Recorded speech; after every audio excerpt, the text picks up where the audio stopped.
तो मतलब आपका कहने का मतलब यह है कि राहुल में ज्यादा क्षमता है सोनिया गांधी से? मेरा कोई मतलब नहीं है, आप इंटरप्रेट जो करना चाहें करें। There are very many qualities that come at a younger age which gradually become diluted, and as a person grows, the experience that he gains also gives him certain advantages over the younger generation. Advani, इस पुस्तक में आपने एक सार्थक प्रयास किया है, conscious effort है, ये जो आपके और वाजपेयी जी के रिलेशन को लेकर मीडिया कई बार कंफ्यूज रहता है या कभी कभी नेगेटिव होते हैं, जहां तक मैं जानता हूं हकीकत ऐसा नहीं है, लेकिन इसको कैसे आप एक्सप्लेन करेंगे? इसको मैं एक्सप्लेन इस नाते करता हूं कि आज पॉलिटिकल लाइफ में और पॉलिटिकल पार्टीज में it's not common for two persons who are supposed to be of a equal stature or nearly equal stature not to be rivals and competitors. It's not common. और somehow जब से मेरा उनसे संपर्क आया, he was मैं अगर 24-25 का होगा, वो 27-28 के होंगे, and I've been searching for the photograph of 1900 and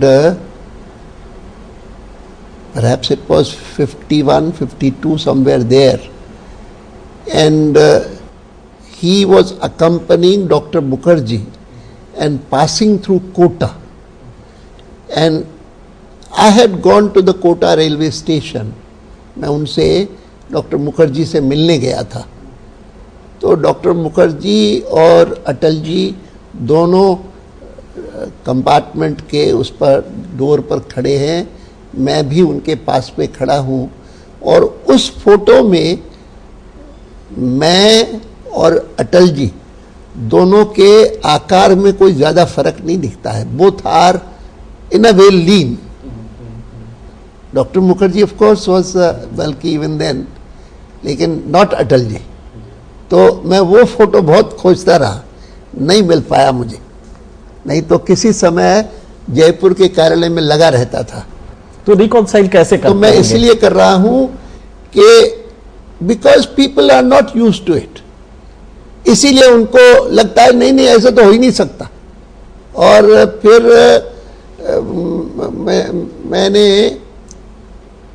जिस दिन से उनको देखा, उनके साथ काम किया, I accepted him as my leader, and he also had trust in me as a valuable colleague, and that continued for nearly 5 decades. So much so that when I announced his name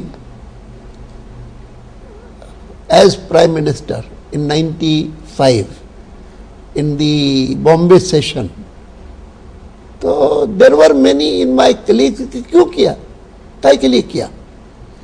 और अटल जी जब meeting पूरी हुई, मुझे कहा कि क्या तुम क्यों किया, और मुझसे भी तो बात नहीं की तुमने, ऐसे क्यों किया. मैंने कहा अध्यक्ष हूं मैं, और मैं अगर आपसे पूछता तो आप आ गए थे क्या. And it's true, he would not have said.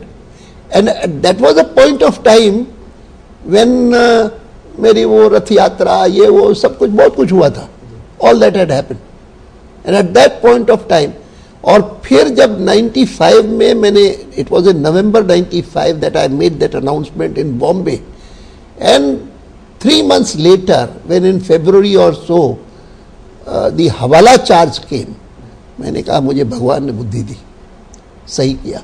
Because today I would have had no credibility, though it was always in my mind कि भाई कभी भी मौका आएगा अपनी भारतीय जनता पार्टी को, तो हमारे नेता तो अटल जी रहेंगे, लेकिन then it would have had no credibility.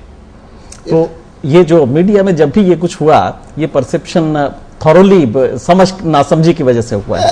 नासमझी नहीं, इट्स मोर ऑफ इट कि they can't believe it. How can it be.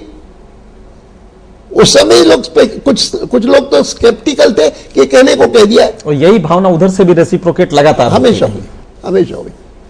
यहाँ तक कि मंत्रिमंडल में भी कई बार अगर मैं बहुत स्ट्रांगली कोई बात कहता हूं तो कहेंगे अडवाणी जी की राय है, वही मान लेनी चाहिए। ये चर्चा जारी रहेगी, अभी हम लेते हैं छोटा सा ब्रेक, कहीं जाइएगा नहीं।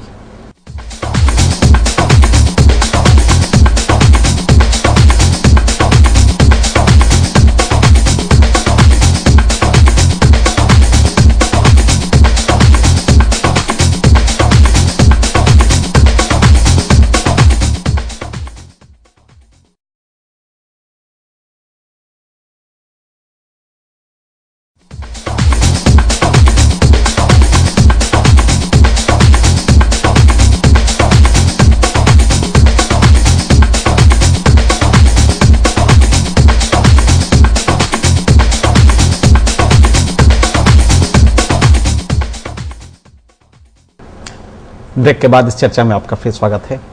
अडवाणी जी, तो हम लोग बात कर रहे थे करंट पॉलिटिक्स पे। इस समय जो स्थिति है, इलेक्शंस 1 साल रह गए हैं, अगर टाइम पे हुए तो 1 साल रह गए हैं, क्या लग रहा है पार्टी का फ्यूचर आपको? मैं बहुत ऑप्टिमिस्टिक हूं कि आने वाले चुनावों में बहुत करके तो 2009 में ही होंगे, लेकिन 2008 में भी होते हैं, तो भी पिछले 10 सालों में 1998 से लेकर के 2008 तक देश ने 2 कोएलिशन गवर्नमेंट्स देखी है। एक एनडीए की जो 6 साल रही और एक यूपीए की जो 5 साल पूरा करने की दिशा में बढ़ रही है। और दोनों सरकारों का जिस प्रकार का संचालन हुआ है,